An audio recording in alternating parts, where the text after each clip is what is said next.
The Tolkien Road, Episode 38, The Lord of the Rings, Book 1, Chapter 12, Flight to the Ford. All right, go ahead. The Tolkien Road, the Tolkien Road, the Tolkien Road, the Tolkien Road, the Tolkien Road, the Tolkien Road, the Tolkien Road, the Tolkien Road, the Tolkien Road, the Tolkien Road, the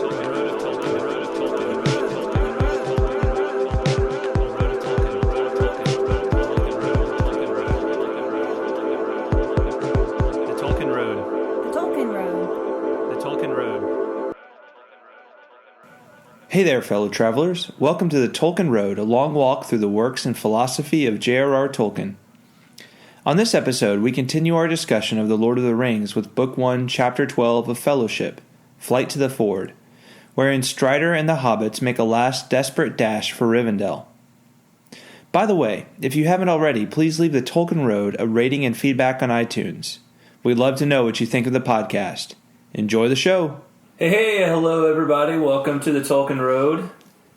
Another episode. Getting ready to happen. Greta, what's up? What is up? What is up? You mean besides the ceiling? The ceiling is up. What else is up? The ceiling is up. Not a whole lot. Just, keeping it real as usual. Mm-hmm. Keeping it real as usual. Yep. Cool. That's how I roll. It tells me nothing. Well, maybe... Isn't everything real? Yeah, but I'm keeping it. Are you using real in the sense of keeping it real in the sense of keeping it authentic? No. No? Mm-mm. Good, because if so, I was going to request that you say keeping it authentic from here on out. That sounds way not nearly as cool. Well... I try to be as cool as possible all the time. At least it's more real. Right, but see, that's not what I meant, though. What do you mean? I meant I'm just like, living life to the fullest. Living life to the fullest. Mm-hmm. Cool. Yeah. Climbing every mountain. Doing what I can. Yeah. Yeah, if not for real, at least in my head. Rowing every whitewater rapid. Yeah. Yeah. Although I'd probably drown because I can't swim. Swimming up every waterfall. Definitely not swimming up every waterfall. Because like I said, I can't swim. It'd be pretty awesome to meet somebody who could swim up a waterfall. You know who could? Who? Wait for it. Oh, you've been waiting for a while? I forget his name. Darn it. Oh, I was hoping it would come to me. It's, that guy. That can do anything. He doesn't do a push-up. He doesn't do a push-up. He pushes the earth down. Chuck Norris. You think Chuck Norris could swim up a waterfall? I mean, if he can push the earth down, he could swim up a waterfall. Probably could. Yeah. He probably could. Yeah. Probably could. So I guess I'm not living life as full as Chuck Norris, but, I'm doing what I can in my little corner here of the world. You know what I mean? What's up with you? Just keeping it authentic. Keeping it authentic. Yes. So not nearly even as remotely exciting as keeping it real. Well, you see, you're throwing a G onto the keeping. I think it's keeping it real. You shouldn't pronounce the G if you're going to say keeping it real. Keeping it real. I don't see anything wrong with that. Keeping. Oh, I see. It's got to have the keeping and then the end, the little apostrophe. Yeah. I see what you're saying. On the end. I'm keeping it authentic. And I'm keeping it well-pronounced real. Words. Keeping it authentic. I see. All right, I'll work on that for next time. You're keeping it real. Keeping it real, dog. That's right. You know it. So speaking of keeping it real. Yep. It's time to keep it real with some haiku. Oh no. Here it comes. Hold on, I wasn't ready. Here it comes. Sit. Wait for it. Delay. Wait for it. Talk about something, Greta. I gotta find the song. I cannot wait to hear our haiku song again. I've got 1 billion songs in my iTunes. It's been way too long. You don't have that one in a special category with stars and flashing lights all around it? You should, because it's awesome. There it is.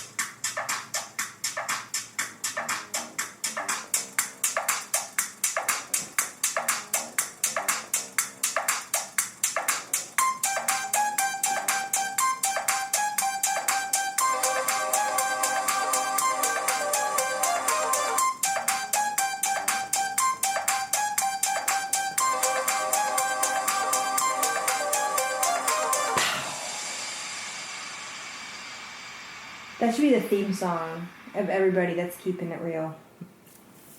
Yes. Well, maybe we should just name it Tolkien Haiku theme number 2, and in parentheses, keeping it real. I think we should.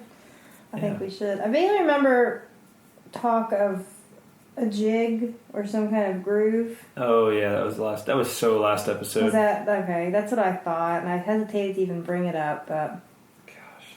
Oh well. Sorry. Oh. What can I say? I like to live in the past.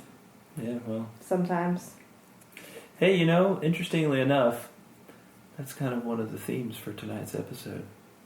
Living in the past? Living in the past. Not really living in the past, but the importance of the past. Yeah, like family history and stuff. Yeah. Is that what you mean? We'll get there. Okay. Because I didn't really pick up on that theme, so I'm interested to hear where that comes into play. Well, stand by. Pay attention to this episode and you'll find out. Oh boy, I guess I'm not going anywhere. Of course you're not. Staying right here, folks. Learn me something about Tolkien. All right. Haiku time. Haiku time! So we go first, right? Yeah, we go first because ours are never as good. Watch the recording. You almost hit it with your foot. Gosh. Probably people just heard your smelly feet brush by. John, these are clean socks. Thank you very much. That was so close. They might have been able to smell that. I'm just saying. Well, if they smelled anything, brushing by the recording device, it would have been the fluffy comfort of my snuggle I didn't know socks. Fluffy comfort had a smell. It does. Oh, cool. It's that fluffy goodness. Oh, here it is. I was afraid I'd lost my haiku. I wrote it on such a small piece of paper. It's interesting. That's a very artistically shaped piece of paper. Yeah, I didn't want to waste a whole piece of paper on my mediocre haiku. So did you actually cut that out? No, I didn't. No? Our 6-year-old did. He's into cutting things these days. Yeah, I've noticed lots of little pieces of paper all over the place. And napkins. Yeah. And paper towels. And hair. All right, let's do some haiku. Let's do it. It's delayed long enough. We've kept people in suspense. All right. For a long You know enough. what? Waiting can be a good thing. All right, let's do some haiku. All right, are we going to do rock, paper, scissors to see who goes first? Yeah, okay. All right. Wait, best 2 out of 3, right? Sure. All right. Rock, paper, scissors, shoot. Oh, that one doesn't count. Rock, paper, scissors, shoot. Ah! Rock, paper, scissors, shoot. Rock, paper, scissors, shoot. Ah! Oh, a tiebreaker. Rock, paper, scissors, shoot. I win! All right, you going first? I'm going first. All right. Yes, I want to go first. All right. Here's my haiku for chapter 12.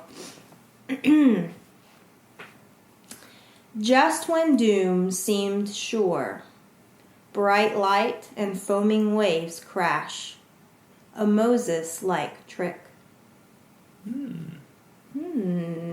Spiffy. You like it? Yeah, I did. You get it? That wasn't mediocre, yeah. Oh, really? Yeah, I thought that was pretty good. I wrote it so quickly, I assumed it would be mediocre. Yeah, well. Well, good. I'm glad you dig it. Yeah, it's good. I actually kind of want to read both of mine, if that's okay. I'm proud of both of them. As long as you read them fast and don't take up double air time. I'm good with that. All right. Yeah, I'll read it. All right, here we go. Wounded, pursued. Once fierce trolls enshrine a legend, a past victory. I like it. So that's number 1. That's good. All right. I like the word enshrine. It's always a good word. All right, here's the second one. Okay. What's in a name? Ah, Elbereth, sweet as starlight, deadly to darkness. Ooh, I like that. Yeah, I was pretty proud of that one. But your first line only has 4 syllables. What's in a name?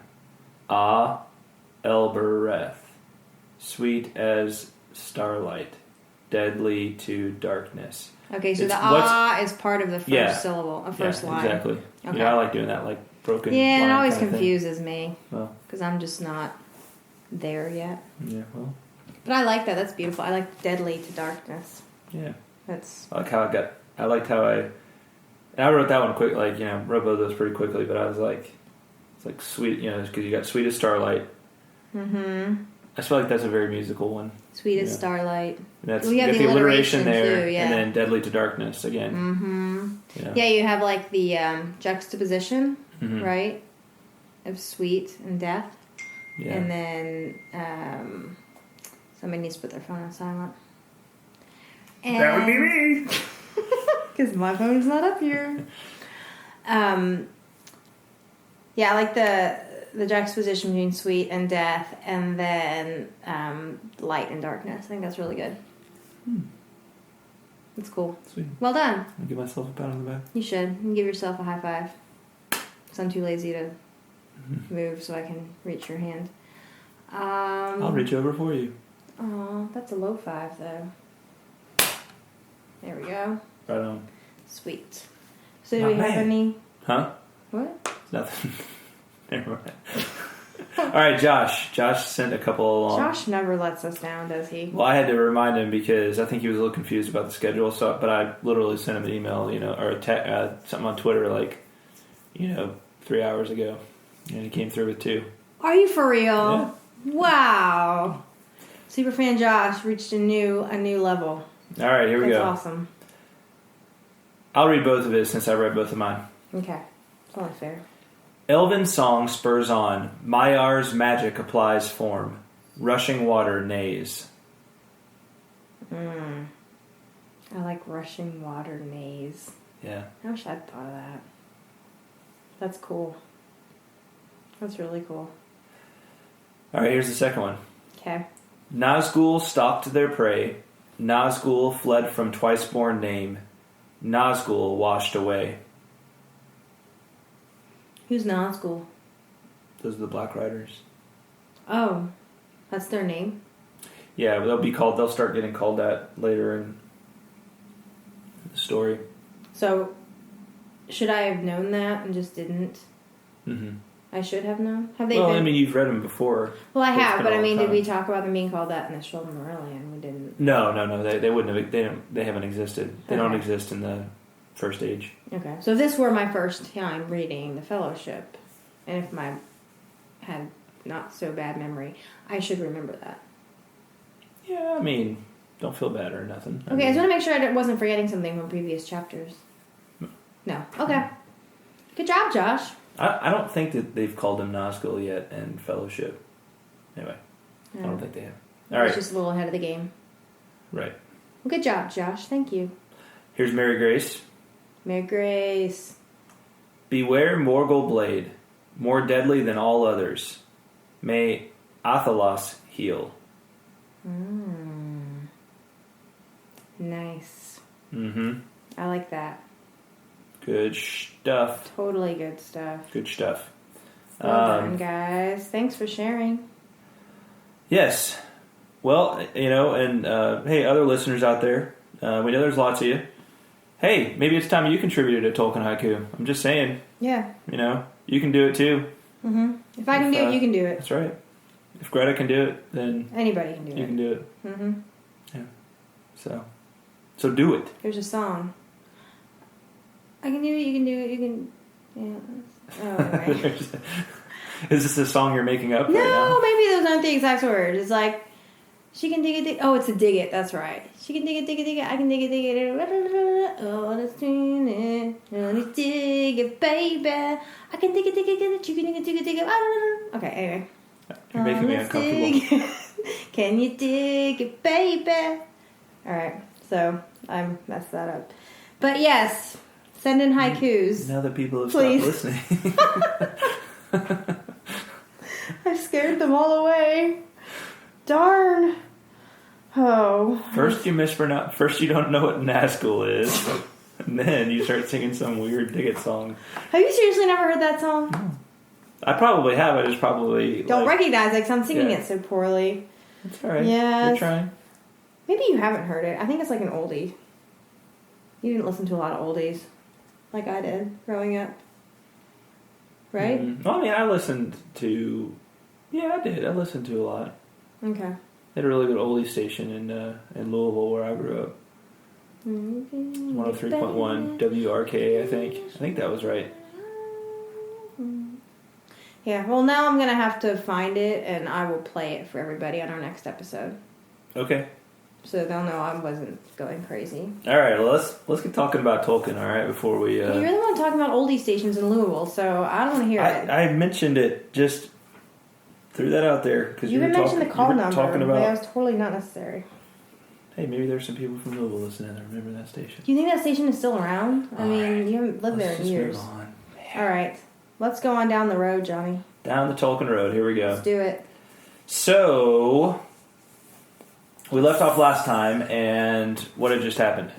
Frodo had been stabbed. Yes. They had been sneak attacked by the Black Riders, and Frodo had put on the ring to try and disappear. Yep. Which he did, but he entered into a weird, world.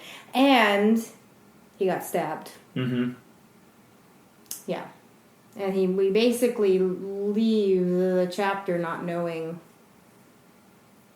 if he was going to survive, right? Or what was going to happen.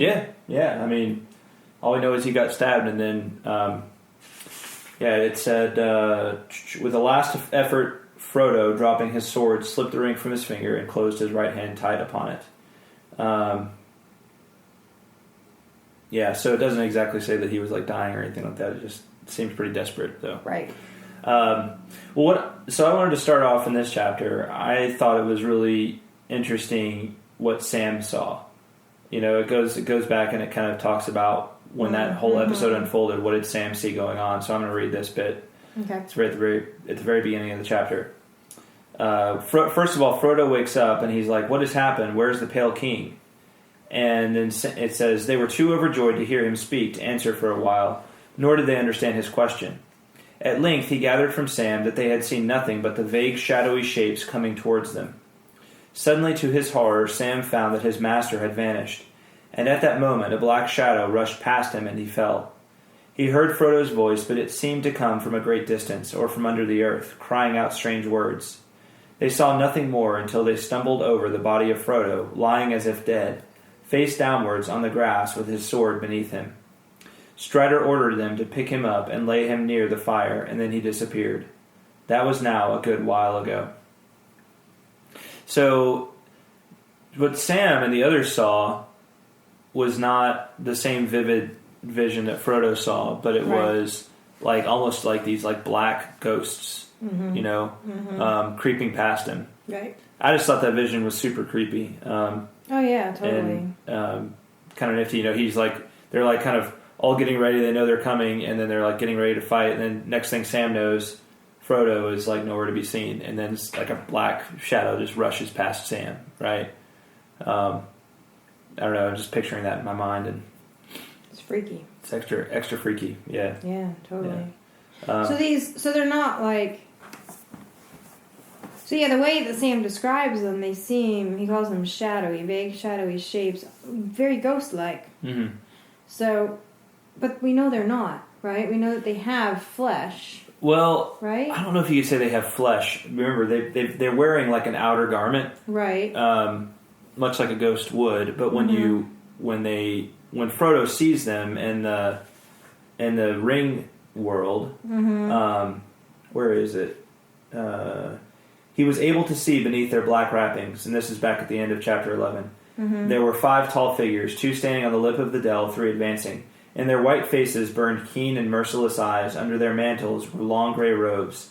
Under their gray hairs were helms of silver. In their haggard hands were swords of steel. So it's, they're almost I would say they refer to them elsewhere as ring wraiths, right? I mean, they're wraiths. What is a wraith? Well, like a demon? Yeah, it's almost like a ghost. It's like a ghostly demon. I mean, they look like they have bodies, but they don't really have bodies. They're these wraiths, but they're still spiritual, and they still have the ability to affect things in the material realm. But could Sam, if he had been able to, could he have stabbed them and actually wounded one of them? That's my question. Well, here's what's interesting. So let's jump forward. The next thing I had marked in the chapter, it says, after the first break, a little further down that page, it says, "Look," he cried, and stooping he lifted from the ground a black cloak that had lain there hidden by the darkness. A foot above the lower hem there was a slash. "This was the stroke of Frodo's sword," he said. "The only hurt that it did to his enemy, I fear, for it is unharmed, but all blades perish that pierce that dreadful king. More deadly to him was the name of Elbereth." I think we're going to find out later that yes, the weapons of the material realm can do damage, can harm them. Mm-hmm. But at the same time, it's almost like when a material thing is used to harm them, it's like almost like it's neutralized in the process. You know what I'm saying? Okay. Because it says, "But all blades perish that pierce that dreadful king." They can do damage. Obviously, Aragorn, Strider threw fire at them to kind of ward them off, scare them away. We see later in the chapter that water can do damage to them, but at the same time, I don't know. It's not 100% clear at this point. Yeah. Okay. What that would do, but you can do battle with them, but it's not 100% clear how to kill them at this point. Got it. Okay. Or even if there is such thing as killing them. Right. They're wraiths. They're kind of ghosts, and so they look like at one time during especially I think it's almost like during the day they look like they have more of a material form, and then at night it's like they're more wraithish. Okay. Which is incidentally when they're at their most power. Right. In the darkness. So good question. Well, thanks. Good question. Yeah. Okay, well, moving along. I did think it was cool that it ends there and says, "More deadly to him was the name of Elbereth." Right? Oh, yeah. So, Frodo, again, had cried, "O Elbereth Gilthoniel." At the same time, he struck at the feet of his enemy at the end of chapter 11. Right. And then, Strider says, well, the blade did some harm to him, but the name of Elbereth was even more powerful against the ring wraith. Just to remind myself, that's the name of Varda. Is that right? That's correct. Yeah. Okay. Yep. The Star Queen. Mm-hmm. And that's why I wrote my haiku. That one haiku. Right. Yeah. That's cool. Just shouting a name could be more deadly than a blade. Yeah. Well, and he shouts her name again at the end of this chapter, right? He says, he actually invokes Luthien and Elbereth. Right, yes. Mm-hmm. At the very end, he says, by Elbereth and Luthien the Fair, you shall have neither the ring nor me. Mm-hmm. Yeah. So, and Luthien, of course, we'll find out more about her story, but she was, she had a battle with Sauron, and way back in the First Age. We'll just leave it there without giving away any spoilers, since we haven't gotten to that story in the Silmarillion yet. She has a battle with Sauron in the First Age, so she's an interesting one to invoke there. Mm-hmm, absolutely. Yeah, she's like a warrior princess. Yes, like Xena, the warrior princess. Right. I don't know. I've never watched that show. Me neither. But you said warrior princess, so it made me think of that. Yeah, I knew it started with a Z. I can remember the name though. But... yeah, it actually starts with an X. Ah, well, a Z sound. Xena. Xena. Yeah. Yes. But I'm sure she's way cooler. Yeah. Than Xena. Oh yeah, Luthien. Yeah. Yeah. There's pretty much nobody cooler than Luthien. Nobody cooler than Luthien. We'll see. We'll get there. All right.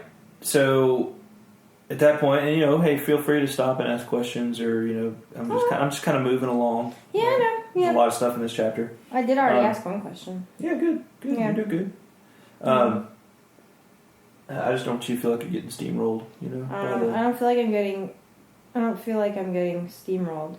But I will say, coming up next, I thought there was this cool. It was kind of like a little bit of a shout out here to essential oils and the healing power. Athelas. Yeah, Athelas. the Athelas. Yeah. Just the healing power of natural growing things. Yes. I thought that was really cool. Yeah. even though I don't, obviously Athelas is most likely a fictional. Well, or maybe not. Well, I was going to look. I mean, I think it is, but sometimes with with Tolkien, things are fictional, but they aren't, right? It's like it could be a. It's like related to something that's real. Yeah, right. Because he even intends all this stuff to be like an ancient history, right? Yeah, that's true. That's true. So you think we have something in this world that's like Athelas? Well, I'm looking it up. Well, maybe you should look it up before now. I know.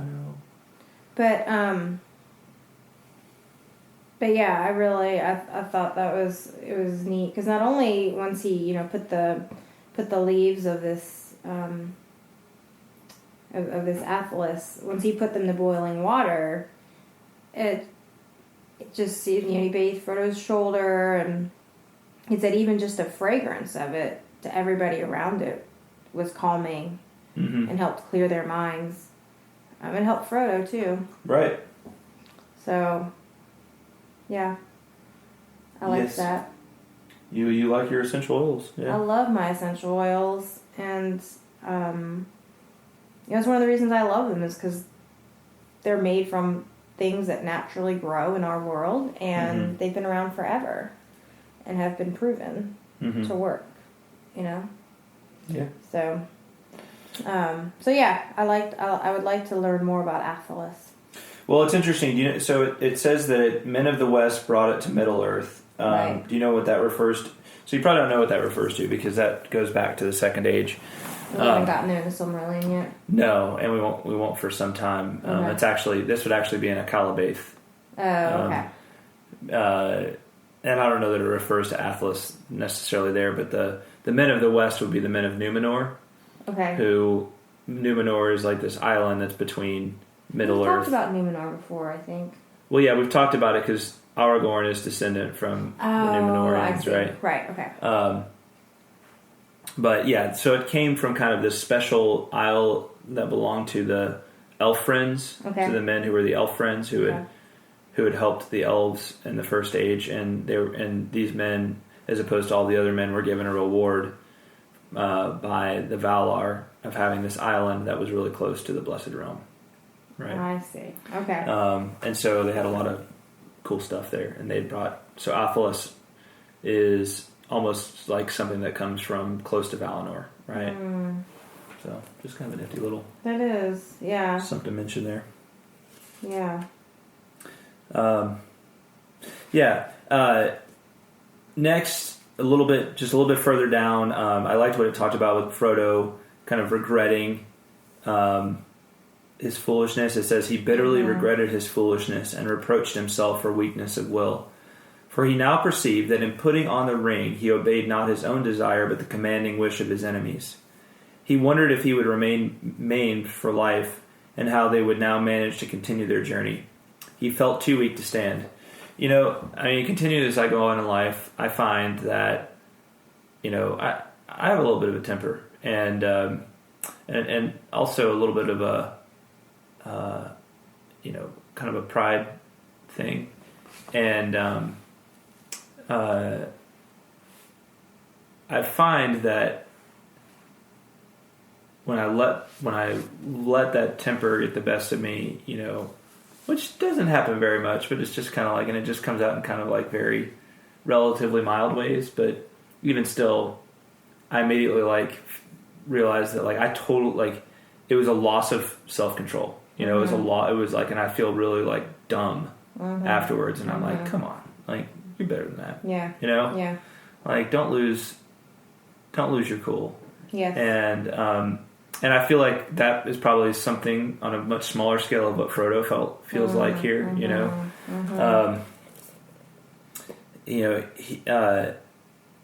He now perceived that in putting on the ring, he obeyed not his own desire, but the commanding wish of his enemies. Right.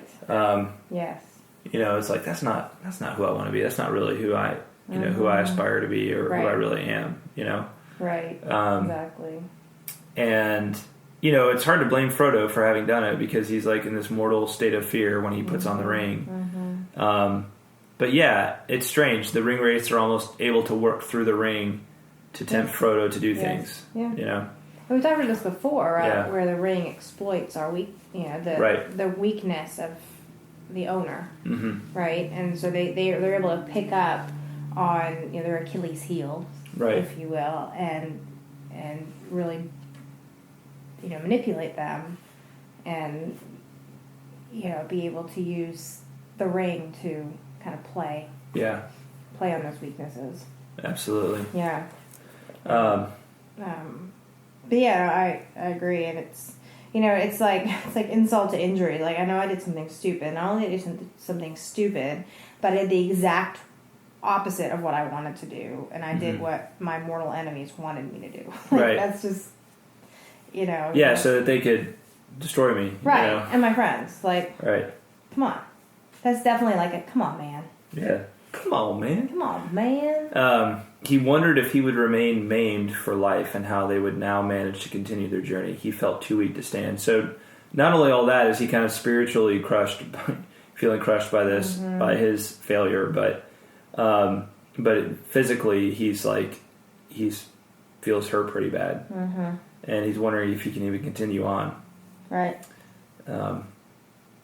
But he'll have to continue on because just down the page in my book it says they soon hear two cries, a cold voice calling and a cold voice answering. So the ring wraiths may have left them for the time being, but they haven't completely left them alone. Right? Nope. They're coming back. And let's go ahead and pause there. Okay. And take a quick commercial break, and we'll be right back and finish the chapter. Sounds terrific. Right. Don't go away. Stay tuned. Do you know the tale that Tolkien called the kernel of the Middle-earth mythology? Beren and Luthien is the story of an outlaw mortal and an elvish princess tasked with obtaining a Silmaril, one of the holy jewels of the Blessed Realm, from the Iron Crown of the Dark Lord Morgoth. In my new book, Tolkien's Requiem, I explore the legend of these doomed lovers. In doing so, I aim to provide a backdoor into the world of the Silmarillion for those who have struggled to give it a go. One of Tolkien's greatest achievements, the story of Beren and Luthien, deserves to be as well known as The Hobbit and The Lord of the Rings. Get your copy of Tolkien's Requiem today by visiting truemyths.org/Beren. That's truemyths.org/BEREN. Happy reading!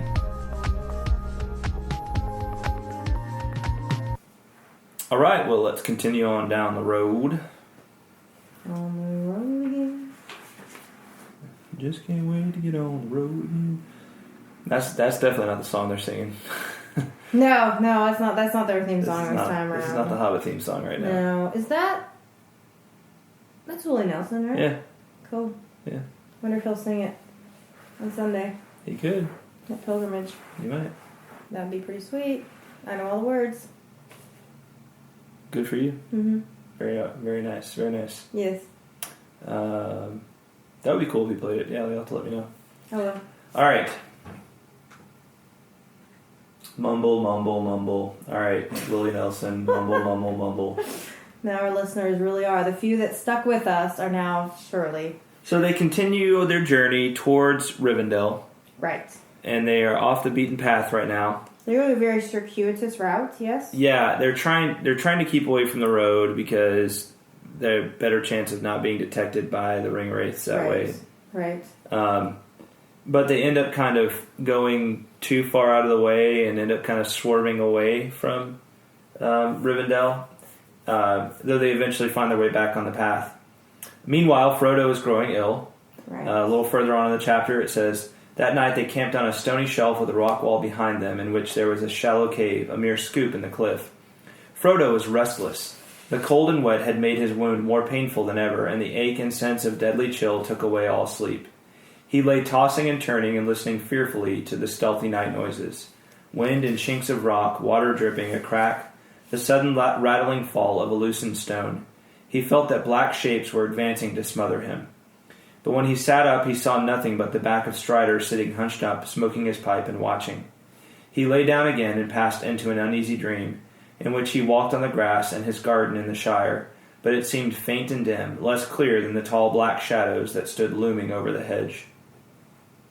Looking over the hedge. Looking over the hedge. So Frodo is not in a happy place. No. Right now. You always hear all those like war stories about like people who are like wounded, like have these really bad wounds, and like they're captured by the enemy, and like they are not taken good care of, and that seems to be where Frodo is right now. Yep. Not a happy camper by any means. And there was like, I don't know if we passed this part yet or not, but at one point Sam asks Strider, like, what's going on? What's wrong with my master? Right? Mm-hmm. Oh, I see. It's in this next page here. And that's when Strider basically explains to him that there was something, like some kind of poison or evil that was on the knife. Mm-hmm. Right, that stabbed him. Right. Is that the deal? Yeah. Frodo has been touched by the weapons of the enemy, said Strider. And there is some poison or evil at work that is beyond my skill to drive out. But do not give up hope, Sam. I know, I thought that was weird. He's like, yeah, it's like this really poison, evil stuff, and I can't do anything about it, but don't give up hope. Yeah. It's going to be fine. Well, that's sometimes part of the job of a great leader is to charge people not to give up hope even when things seem hopeless, you know? That's true. As long as there's breath in Frodo's lungs, it's not hopeless, right? Yes. And they're journeying close to Rivendell, and that's borne out, right? Well, and the question of hope brings up the next big event in the chapter for me, which is arriving at the stone trolls, right? Right, yes. So they're in this region that's known for having trolls inhabit it. And so they're all kind of on edge, like, oh man, we're trying to evade these Black Riders, and now we're going to run into trolls. And they find a troll hole. Yeah. Full of like different treasures and bones and stuff like that. Can I ask you why they even went in there? Like, that just seemed incredibly stupid to me. Like, I mean, yeah, there obviously were no trolls in it, but there could have been.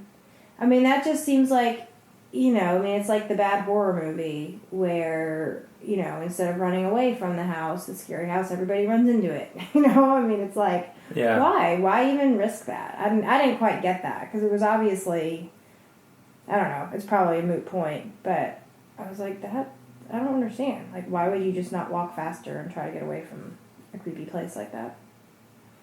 I mean, why actually go to all this trouble to get into it? I guess maybe they hope to find something that would be of use. You know? Okay. I'm trying to think, going back to The Hobbit, I don't think this is just something I saw in the movie, but I believe that they discovered some useful things in the troll hole in The Hobbit after they fought with the trolls. And so maybe they were hoping to find something else useful here. Okay. That's my thought. Okay. Yeah. Well, maybe. Or maybe they were just being like, you know, stupid characters in horror movies, bad horror movies. That's way below Tolkien, though. Yeah. I don't think he would do that. That's why I assumed there had to be a reason, but I just couldn't figure it out. It just seemed a little foolish to me. But yeah. Anyway. Oh, maybe we'll just go walking into this empty cabin in the middle of the woods. It looks like it's been abandoned for years. Yeah. Yeah. That sounds like a good idea. It's like an old rusted machete sitting outside. This would be a good place to hide from the serial killer that's out to get us. Yeah. Yeah. My point exactly. Right. Yes. Yeah, so they do discover trolls. Pippin comes back being like, oh man, there are trolls. Right. And then they go and determine that these are the stone trolls. These are Bilbo's trolls. Right. Yeah. Now, these are the ones that I was trying to remember. So this is obviously a reference back to The Hobbit. Yes. Right? And so in Hobbit, well, they mentioned Gandalf turning them into stone, right? Yes. Okay, so I was thinking that weren't there... Maybe I'm confused with another book. But I thought that there was like a riddle competition going on. And they knew that obviously trolls cannot be out in the sunlight. Mm-hmm. So they basically like did riddles or something to keep the trolls outside before, you know what I'm saying? Like Yeah, I'm trying to think. It's the riddle competition is between Gollum and Bilbo. And, right, I knew that, but I thought there was another. What Gandalf does is he starts throwing his voice in different locations. Oh, okay. I'm sorry. What happens actually is that the trolls start arguing amongst themselves about things. Right, about how to cook the dwarves. Right, exactly. Right. And then Gandalf comes along and starts throwing his voice so that he sounds like one of the, insulting them, so they get in a fight, and they forget to go back indoors when the sun comes up. Okay, right. That's right. Yeah. And the sun is what turns them to stone. Okay, it's the sun that turns. Okay. Yeah. So it was not like a magic thing from Gandalf's wand. It was. No. It was the sunlight. Right. But Gandalf was the reason they were out. Yeah. Although I think Gandalf does do something announces it when the sun comes up. Right, but it's not his. Right, but it's the sun that turns them to stone. Okay, gotcha. What I found it interesting that it says about Pippin, he knew the story well. Bilbo and Frodo had told it often, but as a matter of fact, he had never more than half believed it. Mm-hmm. Even now, he looked at the stone trolls with suspicion, wondering if some magic might not suddenly bring them to life again. Yeah. So it's funny because here again is legend. We talked some in the early chapters of Fellowship about the nature of legend and of these ancient stories that all of the smart people don't believe anymore, and and this is even when Pippin knows Bilbo and he who was here, he still doesn't really see it as a story that actually happened. He sees it just as one of crazy old Bilbo stories, Mm-hmm. Yeah, I don't know. I just like maybe I like Tolkien's commentary again on the nature of legend, and sometimes until we go see a thing with our very own eyes, it doesn't exist in our minds as much more than just kind of a story, kind of a myth, Mm-hmm. Yeah. And especially such unbelievable things, right? As this. But you even think of going to historical locations that you maybe heard about a whole bunch. Of course, you grew up real close to Washington D.C., so that's probably not terribly interesting for you. But I don't know. You go and see we live in close to Nashville. If you're a country music fan, I'm sure there's all kinds of artifacts that are in different museums in Nashville. You're like, oh, that's so-and-so's suit that he wore at the Grand Ole Opry, back in the day, and you're just like, whoa, that's actually the real thing. That's actually the thing. Yeah. You always just thought of it as this story thing, or even just seeing a person. And this happens a lot less to us now because it's so easy to see high definition pictures of celebrities and that kind of thing, or even just people whose voices we hear. Mm-hmm. But, you used to listen to somebody on the radio and then you see them in person, or you are just used to seeing somebody in movies and that kind of thing, and then you finally see them in person, right, walking around. Yes. It's, there's just a bit of uncanniness to it. You're like, that's true. It's almost like a pinch yourself kind of thing. And it reminds me too of the moment going back to, when Orome is riding and first comes upon the elves. Oh, right. Yeah. Because, again, this had been the thing, when are the children of Iluvatar going to get here? I've heard about them. I've heard about them. And then finally here they are, and it's this really stark, uncanny, make the hairs on the back of your neck stand up moment, Mm-hmm. It's like when a vision becomes reality. It's just whoa. Yeah. Yeah. It's almost overpowering in a way. Mm-hmm. Mm-hmm. Yeah. You don't know quite what to think of it at first. It's kind of frightening and in a weird way. Yeah. Yeah. Anyway, belabor that point a little bit too much maybe, but no, I love moments like that because I dig it. I think it's a way of being reminded that we inhabit this world that sometimes seems to we inhabit the same world as all of these things. I'm not talking necessarily about the Tolkien stuff. I'm just talking about all these things that maybe give us that uncanny feeling, and we inhabit that same world, but we have to come face to face with it to realize that we do. Yes. Yeah. Anyway, Well said. Well said. All right, moving on. I like that. Can I just tell you how awesome Sam's little song was? Oh, yeah. Do you want to read it? So great. Yeah, all right. Sure. Want me to read the whole thing? Well, I thought we could go back and forth. Oh, okay. Yeah, let's do it. You want to start off? Sure, I'll start us out. Off. Troll sat alone on his seat of stone and munched and mumbled a bare old bone. For many a year he had gnawed it near, for meat was hard to come by. Done by, gum by. In a cave in the hills he dwelt alone, and meat was hard to come by. Up came Tom with his big boots on. Said he to Troll, "Pray, what is yon? For it looks like the shin of my nuncle Tim, as should be a lion in graveyard, caveyard, paveyard. This many a year has Tim been gone, and I thought he were lying in graveyard." "My lad," said Troll, "this bone I stole, but what be bones that lie in a hole? Thy nuncle was dead as a lump o' lead, afore I found his shin bone. Tin bone, thin bone, he can spare a share for poor old Troll, for he don't need his shin bone." Said Tom, "I don't see why the likes of thee, without axkin leave, should go making free with the shank or the shin of my father's kin, so hand the old bone over. Rover, trover, though dead he be, it belongs to he, so hand the old bone over."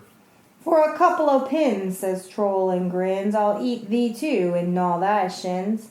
A bit o' fresh meat will go down sweet, I'll try my teeth on thee now.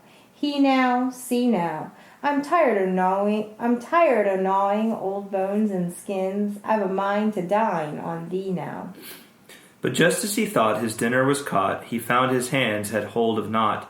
Before he could mind, Tom slipped behind and gave him the boot to larn him. Warn him, darn him. A bump of the boot on the seat, Tom thought, would be the way to larn him. But harder than stone is the flesh and bone of a Troll that sits in the hills alone. As well set your foot to the mountain's root, for the seat of a Troll don't feel it. Peel it, heel it. Old Troll laughed when he heard Tom groan, and he knew his toes could feel it. Tom's leg is game since home he came, and his bootless foot is lasting lame. But Troll don't care, and he's still there, with the bone he boned from its owner. Donor, boner, Troll's old seat is still the same, and the bone he boned from its owner. Yeah, I think it's a really cool poem, too. It is really cool. It's funny, in a kind of a morbid Yeah, it is. way. It is.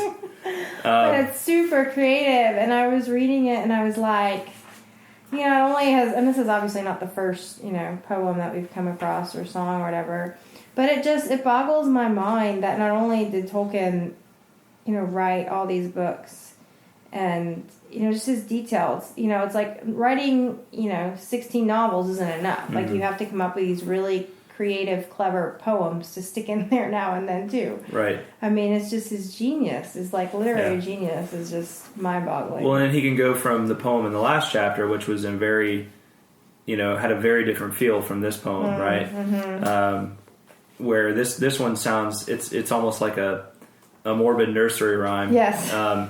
The other one was like, an epic, had a more epic feel to it, and a very high, elevated feel to it. Mm-hmm. Yes, and obviously this one's pretty silly too. So in the way he can fit both of those into the same story, and it doesn't seem completely out of place or jarring when he does it. Yeah, no, it just flows. It flows really well. I could not. So what happens at the end specifically? I was trying to figure out the same thing. No, I read it. Does the troll actually get his leg? I don't know, because it talks about a bootless leg. Yeah. Or a bootless foot. So I'm like, well, does he still have his foot? Right? All right. Tom's leg is game since home he came, and his bootless foot is lasting lame. But Troll don't care, and he's still there with the bone he boned from its owner. Donor, boner. Troll's old seat is still the same, and the bone he boned from its owner. He must have. He must have taken his leg. Yeah. Or did he just pull his leg bone out? Hold on. So, with the bone he boned from its owner. Tom's leg is game since home he came, and his bootless foot is lasting lame. So, Tom tried to basically kick the troll. Yeah. Right? But then, he didn't feel it, because trolls are tough. And then it says, the old troll laughed when he heard Tom groan, and he knew his toes could feel it. Mm-hmm. So, yeah, he must have, like, bitten off his leg. Yeah, Tom's leg is game. I guess, does that mean that's like game, like hunting? Yeah, like that's what I think. Yeah, like, think of elk or, venison or whatever being game. Yeah. Yeah, it must be. Since home he came, and his bootless foot is lasting lame. So that must be what happened, is he tries to kick him, and then the troll gets a hold of his leg. Yanks it off. So, which would be kind of the poetic thing, I guess, or the poetic justice in it, because or injustice in it, because Tom is trying to get his uncle's leg bone back. Yeah, exactly. Yeah. Although, Troll does have a point. I mean, his uncle doesn't really need his shin bone anymore, right? Yeah, he's lying in a hole. Totally, yeah. Yeah, I think that must be. Mm-hmm. Yeah, I didn't quite get it. I read it a few times too, but I think that's most likely what happened. Yeah. He just yanked off his leg. Yeah, it's a fun little poem. It is fun. It is definitely fun. And like Mary said, it's a warning to us all, right? Right. So shortly hereafter, they meet Glorfindel. Right, yes. Glorfindel is a elf of the house of Elrond from Rivendell. Mm-hmm. And he and many others have been sent out looking for Frodo. So, right, and so which Frodo immediately assumes, Gandalf is there, right? Gandalf's the one that warned you. But that's not the case. Gandalf is not there. Right? So I was a little confused about how did Elrond get word that Frodo was on the road with his friends and may need help? Well, it says, just after Glorfindel is introduced, it says, Elrond received news that troubled him. Some of my kindred, journeying in your land beyond the Barad-dûn, the Brandywine, learned that things were amiss and sent messages as swiftly as they could. They said that the Nine were abroad and that you were astray, bearing a great burden without guidance, for Gandalf had not returned. Okay. Right? So basically Elrond received reports from other elves who had been in the vicinity of the Brandywine. And how do you think they knew about Frodo? They'd seen him? Well, remember when the elves had met... when they had that little party in the tent. That's right. Yes. Okay. Got it. Yes. With, who was it? What was the guy's name? There's another G name, I'm pretty sure. I don't remember. Gildor. Oh, okay. Yeah. But then the 9 that they refer to are the ringwraiths. Is that right? Yes. Okay. Yeah. Gotcha. So Elrond basically sends out a few guys. He says there are few, even in Rivendell, that can ride openly against the 9. Mm-hmm. So to ride openly against them basically means that the 9 or the ringwraiths are not a threat to them. Right. Is that what that means? Okay. Right. So Glorfindel is part of a special group of elves that is immune to, because not all elves, right, are immune to the ringwraiths. Did I read that right? Where he says that there are few... none of the elves are immune to the ringwraiths, right? But then what does he mean? There are few, even in Rivendell, that can ride openly against the 9. Well, immunity is not the same as being able to ride against them. It just means that they can go toe-to-toe with them. I see. Yeah. Okay, gotcha. Immunity would mean, like, you can't be harmed by them, right? Right, I see. Okay. Yeah. Gotcha. So he sent people out northwest and south. Right. And Glorfindel...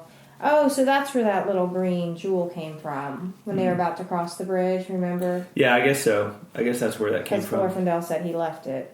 Yeah. I don't understand why he left it. Maybe just as a sign, as a way of... Like an encouragement kind of thing. Or as a way of saying, like, I'm around here somewhere. Okay, yeah. So it's an encouragement, yeah. Yeah, okay. Which I think is how Aragorn took it. Mm-hmm. But yeah, Glorfindel. Yeah.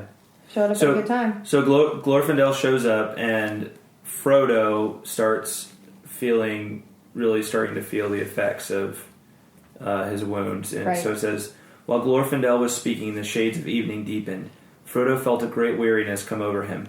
Ever since the sun began to sink, the mist before his eyes had darkened, and he felt that a shadow was coming between him and the faces of his friends. Now pain assailed him, and he felt cold. He swayed, clutching at Sam's arm. So, Frodo is starting to kind of, he's going down, right? Yeah. He's really starting to feel the effects of this. Mm-hmm. So it's becoming urgent that they get him to Rivendell more quickly.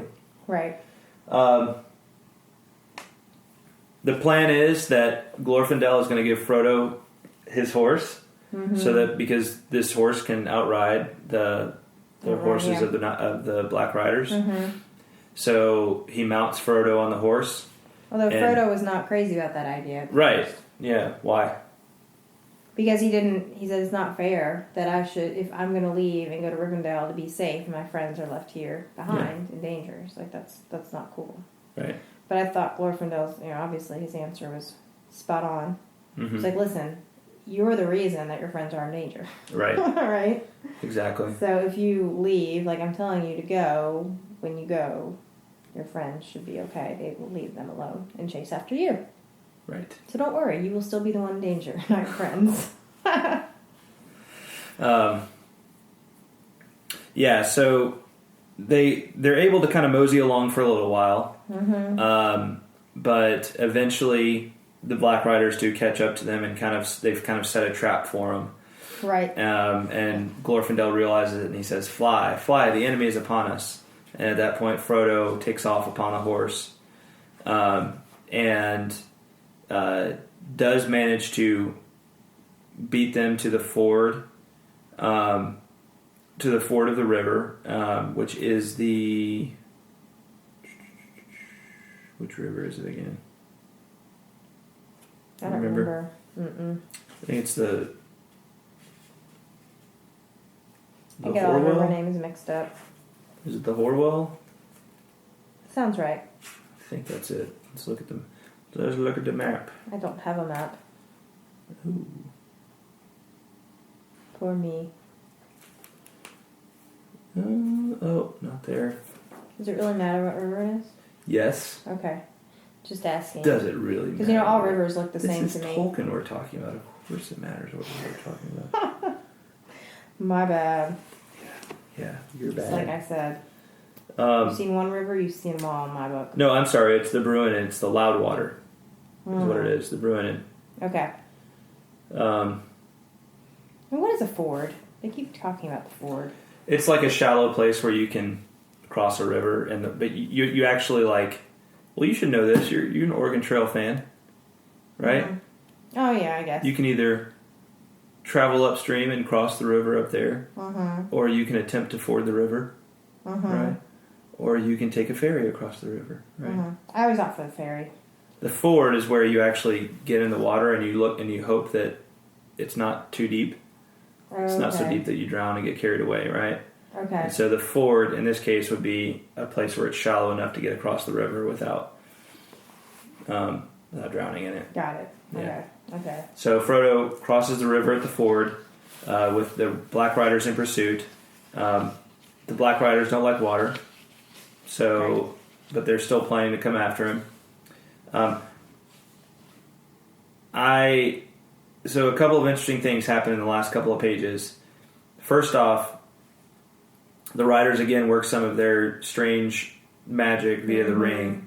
The riders seem to sit upon their great steeds like threatening statues upon a hill dark and solid, while all the woods and land about them receded as if into a mist. Suddenly he knew in his heart that they were silently commanding him to wait. Then at once fear and hatred awoke in him. His hand left the bridle and gripped the hilt of his sword, and with a red flash he drew it. Right? So the riders are somehow silently commanding Frodo to wait through the power of the ring. Yes. So again, he has to make an act of the will to kind of beat that, right? Yeah. To reassert his will against the will of that's trying to be subsumed into the power of the ring. Yes. Another description of the Black Riders, which I thought was really interesting, a little further down. He could see them clearly now. They appeared to have cast aside their hoods and black cloaks, and they were robed in white and gray.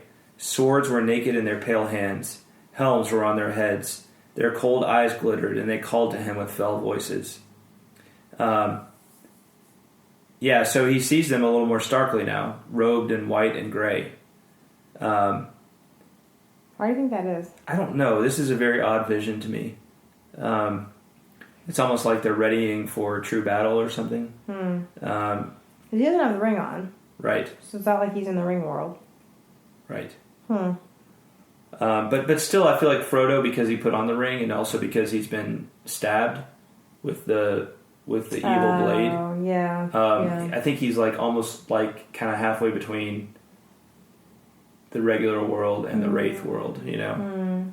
I think he's in the process of becoming a wraith himself at this point. That makes sense. Yeah.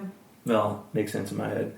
I think it makes sense. Yeah, it makes sense in my. Oh, he's not there yet, but he's definitely slipping.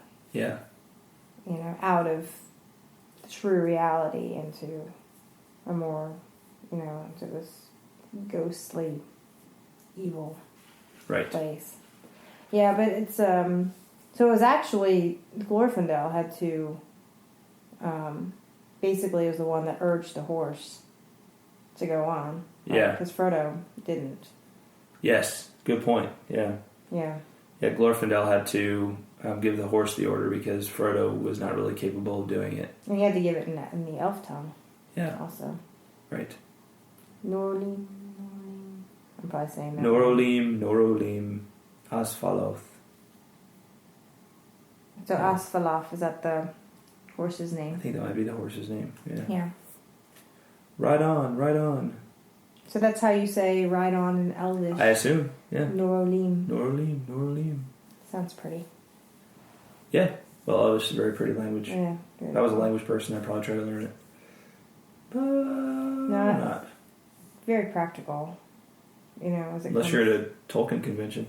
Well, that's true, unless you're at a Tolkien. But I mean, you think about when you're learning a foreign language, right? Yeah. How practical will this be? You'll actually get to use it on a regular basis. Obviously Spanish is probably most practical, right? Mm-hmm. So I'm saying on a list of practical foreign languages to learn with Spanish at the top. Yeah. And then maybe, Chinese and German right up there. French, maybe.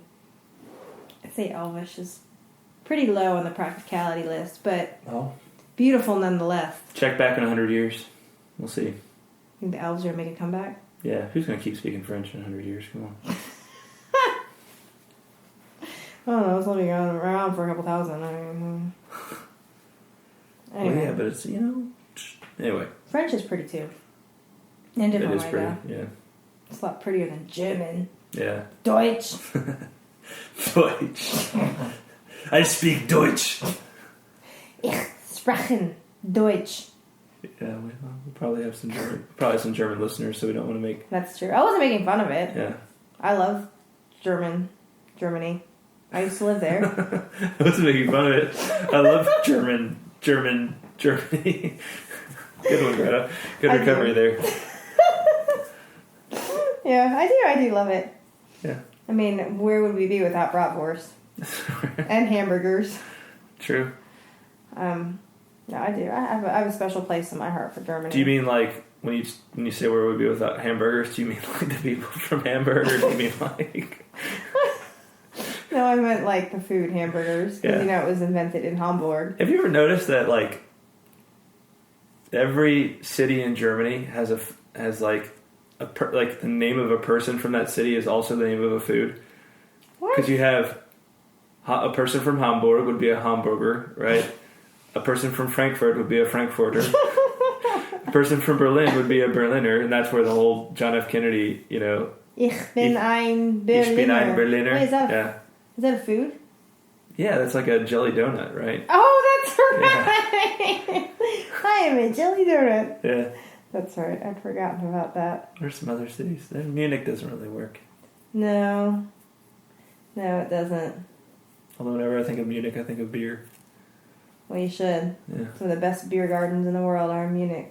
Some of the best touristy beer gardens in the world are in Where Munich. they play country roads on accordions. For all us Americans who are drinking beer out of... tourists keeping it real. Keeping it authentic. Do you still have your Hofbrauhaus mug that I smuggled back for you? Shh! Just supposed to tell anybody about that. They're on to us. They're going to get us. I hear the knock at the door right now. I still don't know how I managed to fit that thing in my backpacking backpack. Yeah, well. I think I just had to leave most of my clothes in Germany. I travel back with only the clothes in my back. And to this day, that's why you only have one pair of clothes that you wear every day. Poor you. Yeah. No, but Germany's a great place. I was just saying that the language is guttural. That's all I was saying, because it is. And Elvish is much more beautiful, but much less practical. Yeah. That's all I was trying to say. I don't know how we got on this tangent. Fair enough. It was fun tangent, though. It was fun. I hope our listeners thought it was fun. Yeah, me too. Yeah, I hope that you get to keep your mug. Yeah, I think I still have it. We'll see. Maybe we'll go look. You probably got rid of it in some decluttering. Yeah, probably. I tend to do that. Yep. So the mighty waters are the salvation of Frodo, right? Right, and those come up after. Hold on a second. I thought this was interesting. Yeah. Where he gets up the courage, right, to basically talk or yell at the Black Riders, right? He's like, go back to the land of Mordor and follow me no more. And they stopped, right? But then it says, but too bad for Frodo, he's not really Tom Bombadil. Yeah. So they stopped, but then they laughed at him. Right. Which was probably a blow to his ego. But I was really proud of him, because it probably took a lot of willpower, I think, for him to stand up to the riders that way. Because we know what a pull they had on him. Yeah. Well, what's interesting, too, is that right after that, when he again invokes the name of Elbereth, and then Luthien, and then immediately after that, and he lifts up his sword, and immediately after that, the head ringwraith, who is now half across the ford, stood up menacing in his stirrups and raised up his hand. So it's almost like he's trying to, he knows the power of that name, and he's trying to shut Frodo up so that he stops saying it, right? And he says Frodo was stricken dumb. Yeah. Right? He felt his tongue cleave to his mouth. And his heart laboring, yeah. But he was able to get the names out. That's what matters. Right. Yep. You just don't want him to say it again, because obviously it works. It's a weapon against the Black Riders. Right. Just the name. Is there any way that Frodo could have known that? It was just more of like the prompting of... Well, in the original, at the end of the last chapter, I think it was a providential prompting, right? Right. So you think he was just drawing from that experience here? I think so, yeah. Yeah. It's interesting he invokes Luthien. She does do battle with Sauron later on, or in the Silmarillion, so a long time ago. So, yeah, I don't know, I just find it interesting he invokes her too there. I guess that's the reason. Okay. Yeah, that makes sense. And I wanted to read the little section about the water rising. Okay. At that moment there came a roaring and a rushing, a noise of loud waters rolling many stones. Dimly Frodo saw the river below him rise, and down along its course there came a plumed cavalry of waves. White flames seemed to Frodo to flicker on their crests, and he half fancied that he saw amid the water white riders upon white horses with frothing manes. The 3 riders that were still in the midst of the ford were overwhelmed. They disappeared, being buried suddenly under angry foam. Those that were behind drew back in dismay. With his last failing senses, Frodo heard cries, and it seemed to him that he saw, beyond the riders that hesitated on the shore, a shining figure of white light, and behind it ran small shadowy forms waving flames that flared red in the gray mist that was falling over the world. The black horses were filled with madness, and leaping forward in terror, they bore their riders into the rushing flood. Their piercing cries were drowned in the roaring of the river as it carried them away. Then Frodo felt himself falling, and the roaring and confusion seemed to rise and engulf him together with his enemies. He heard and saw no more. So, somebody seems to be on the other side of the river, doing something with this water, right? Causing this strange water in the form of horses galloping to be occurring. Right. So very dramatic scene, a little mini catastrophe there. And a very kind of a cliffhanger way to end the first book. Yeah. So question, there were 3 riders actually in the water that were overwhelmed by the waves. Right. They're not dead though, right? Or are they? We'll see when we get to the next chapter, right? Okay. Yeah. You don't know if they're killable? Well, I just don't want to get too far into it right now. Yeah. I mean, no, it's a great question. And, who is the person on the other side of the river and all that kind of stuff. But I think I have an idea. Yeah, well, we will see when we get to that, when we continue on with book 2. Book 2, yep. However, we've been with The Lord of the Rings now for about 15 or 16 episodes. And oh, wow. I wanted to get back to the Silmarillion and maybe finish the Silmarillion proper. Okay. Which will be take us about 14 episodes, maybe longer to do that because there's a few of the chapters that are really we're going to spend more than one episode on. But yeah, I feel like if we can read all the way through the Silmarillion before we continue the Lord of the Rings, it'll make our reading of the Lord of the Rings that much richer when we finally come back to it. So that's our plan. Also planning to try and do more interviews in different weeks as well. Got some ideas lined up there, but we'll be telling you more about those as they come. But yeah, we did it. We got through one book. Woohoo! Book 1 of 6 of Lord of the Rings. Success. And hey, we're taking it slow. We're having fun taking it slow. Yep. Through them. Because moseying is a good way to walk along a road. Amen. Yep. What was your favorite passage? I like the end. The end? Like those last few paragraphs that you read. Yeah, I think I liked the troll scene because I felt like it was used the past to create hope. And, that's what I wrote my first haiku about. That's where that came from. Wounded, pursued, once fierce trolls enshrine a legend, a past victory. And I felt like that was an important part of this chapter, else the chapter would have seemed very bleak altogether. But that particular passage had a way of saying, look, Bilbo faced a lot of dark things too, and a lot of seemingly hopeless causes, right? Including the time when the 13 dwarves had been captured, he'd been captured, and they didn't know where Gandalf was, and then all of a sudden Gandalf showed up, right. To save the day. Right. So there's a parallel going on there, right? I'll go ahead and say I think we're going to find out that it's Gandalf who caused the river to rise, and so in a way we also we have Gandalf coming in almost unexpectedly to save the day in a desperate situation, right? Just like he did for Bilbo. Exactly. So I love that scene because they're parallel to what's going on, and because it also uses past victories to give them a sense of hope, right, when they need it most. Right?